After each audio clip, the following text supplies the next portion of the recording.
Hi. It's been a while.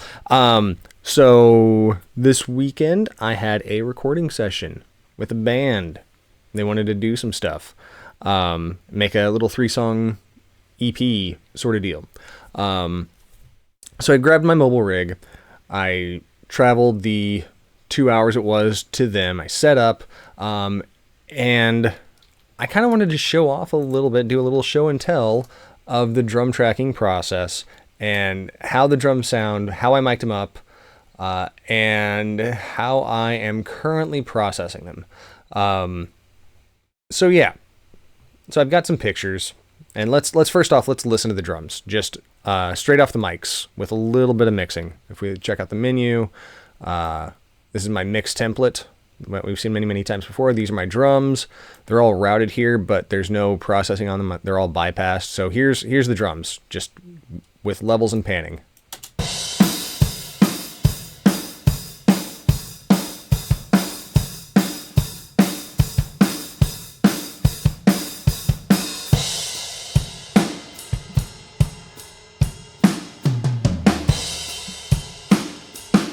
Cool.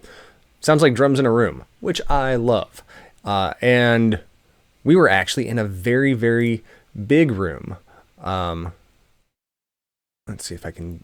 We used a venue that we had access to mic up the drums. So let me give you a brief rundown of what we can see in some of these pictures. So over here are my rabbit ear headphone position or overhead positions.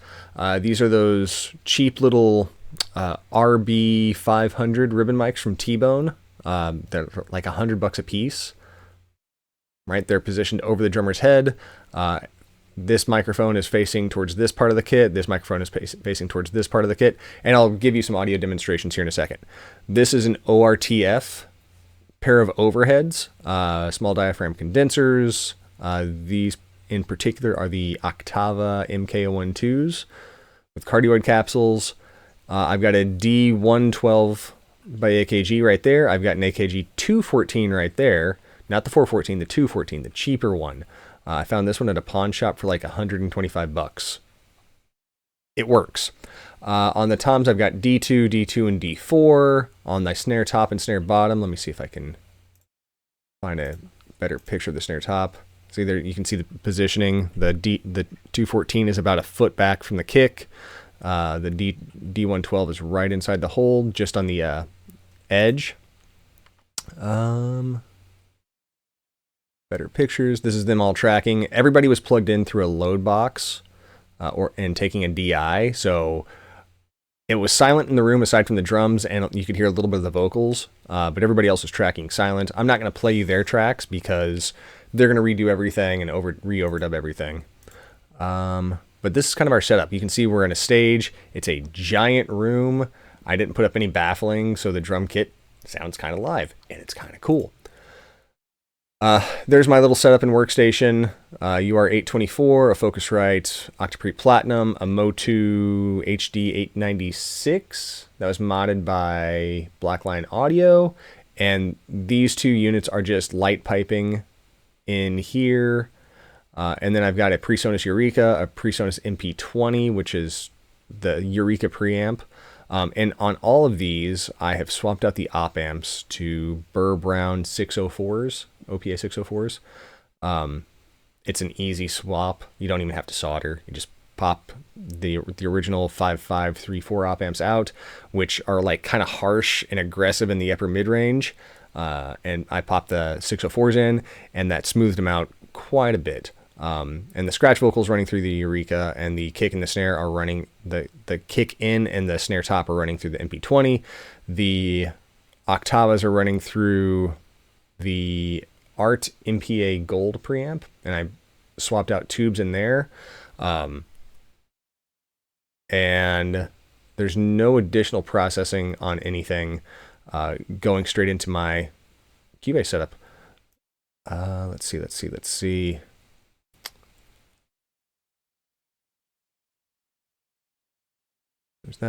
that. Close up of the rig. Yep. That's a previous song I mixed. So this 57, that's right there. Let's see if I can see it again. This guy right here. That is one of my room mics. It's pointing away from the kit, but it's pretty close to the kit. So it's not getting any real direct signal because I'm using the polar pattern. Like, it's kind of quiet back here. It's like attenuated. You don't get as much high frequencies. What the closest thing to a direct signal that we're getting is the sound bounces off here, hits the back wall, comes back and hits the microphone. Pretty cool. I didn't get a picture of it, but back behind my workstation, over here somewhere, like basically right above me, is a blue baby bottle. Just a mono room mic pointed at the kit. It sounds like a microphone pointed at a drum kit recording. Like, I'll show it to you in a second. And I think I've got a video of what it was like, actually, what it sounded like in the room.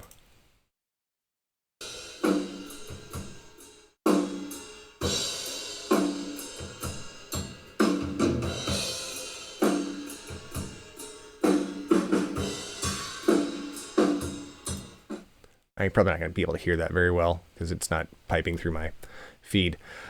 You're only hearing it through the microphone. Whatever. It sounded like a drum in a room. Like, it was lively, it was big, it was boomy. So let's break down what these individual drum sounds sound like.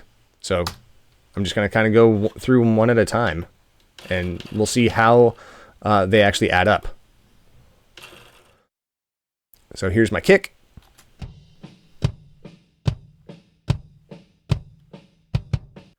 Sounds like a kick drum. Here's my kick out, the AKG 214.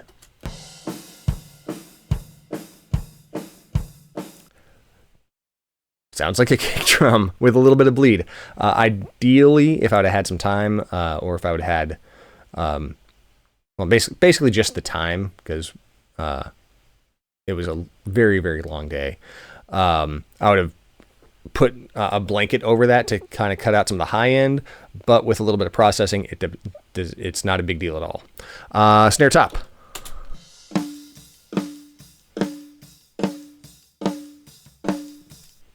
Sounds like a snare top. And that was a 57, and that was, I took it apart and angled it down, so it was basically a 90-degree angle mic, like the Granelli 57 or whatever it is, basically so I can position it super, super easy on that snare. Snare bottom is just another Shure 57.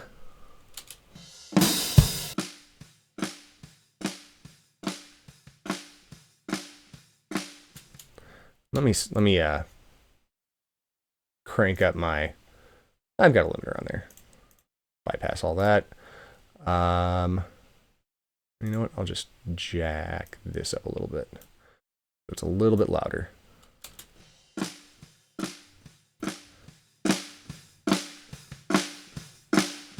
Sounds like a snare bottom.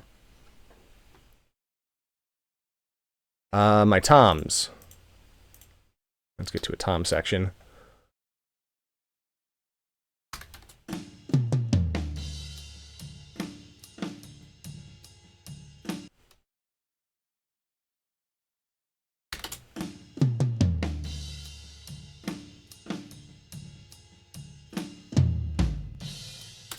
Sound like toms. Let's see. And then we had a rototom, or a rocket tom or something like that. I'm not super jazzed on it, so I'm not going to show it to you. It had a 57 underneath it to pick it up. I guess it sounded like a rototom. I don't even, yeah. But it's got a weird resonance in it, so I'm not super jazzed on that one. But okay, so here's my first pair of overheads, and I'm using the ORTF overheads and the ribbon overheads in combination because they do two unique things. So here's my normal overheads.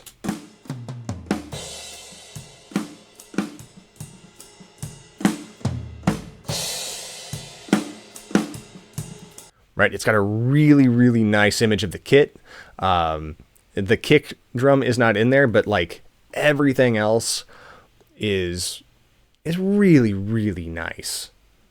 Right, it's just it's clear, it's there, and the benefit of tracking in a giant room is you don't have to worry about reflections as much. So there's not as much ugly resonance.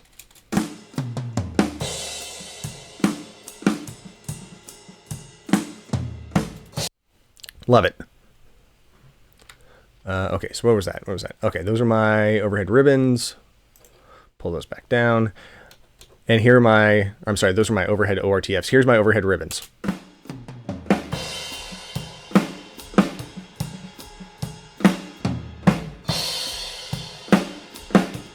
And it's a different vibe, but it does the same thing. Like, it gives a really, really great image of the drum kit, but it's a little bit darker and has a little bit more low end to it. So I'm using these together.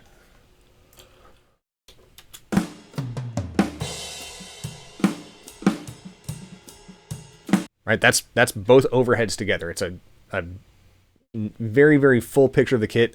If I just throw in a kick drum, let's throw my kick out, because I actually really like how that sounds.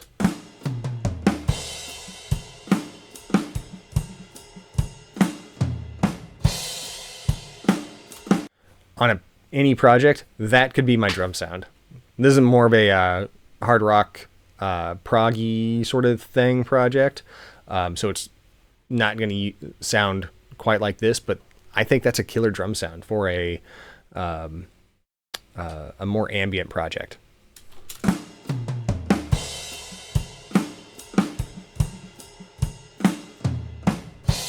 Okay, further on.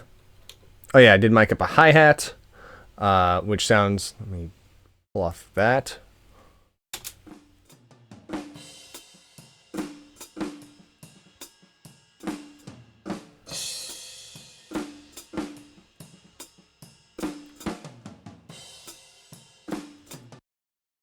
Right, sounds like a hi-hat, just clicking in there. I'm not using it a whole lot, and then I am gonna filter out a good bit of that low end. And then my room track. So this mono room is the baby blue bottle that was back behind my recording station.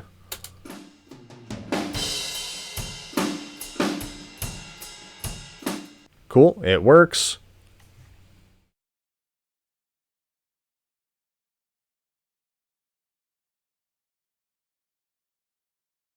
And then this is the Shure 57 right in front of the kit.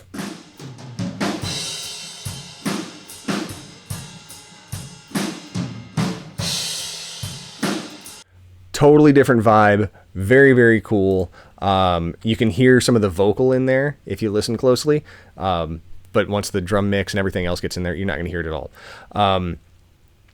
So let's listen to everything together, and then I'm going to turn on some processing.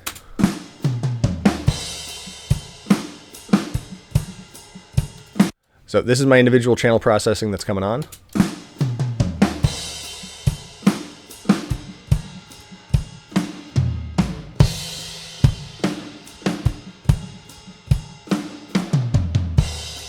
Right, it's mostly gating, a little bit of EQ on my snare top. I'm using my multi-band envelope shaper to get rid of some excess cymbal bleed for whenever there's big loud crashes. My rooms are being compressed to all hell. I've got the compressor.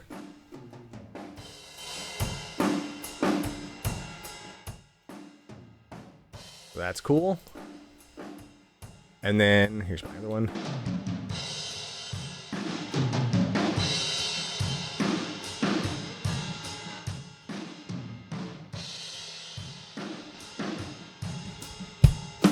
So that's the first stage of processing. That's the individual tracks. And then over here, I've got my bus tracks with my main output for my drums. And they are being sent to some reverbs and parallel buses as well. So let's quick link that. And then I will turn on my inserts and my sends.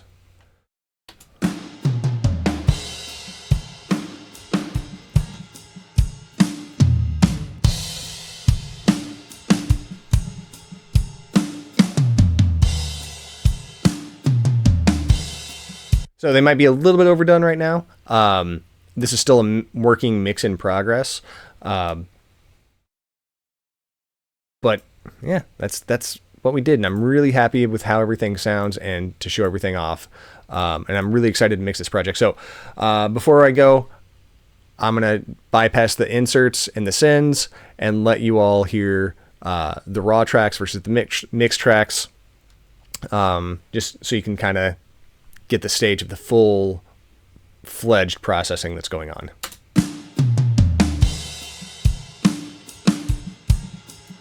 What the G's?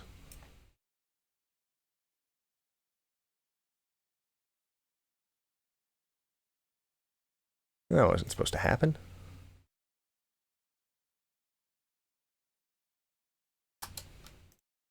There we go.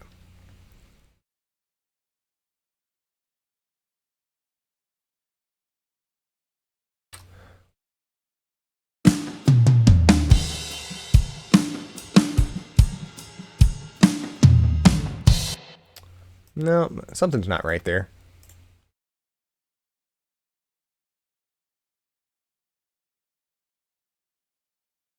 What the? Oh. Those things are not supposed to be sent to a eighth note delay. There we go. Oh, I think I did send this to the plate.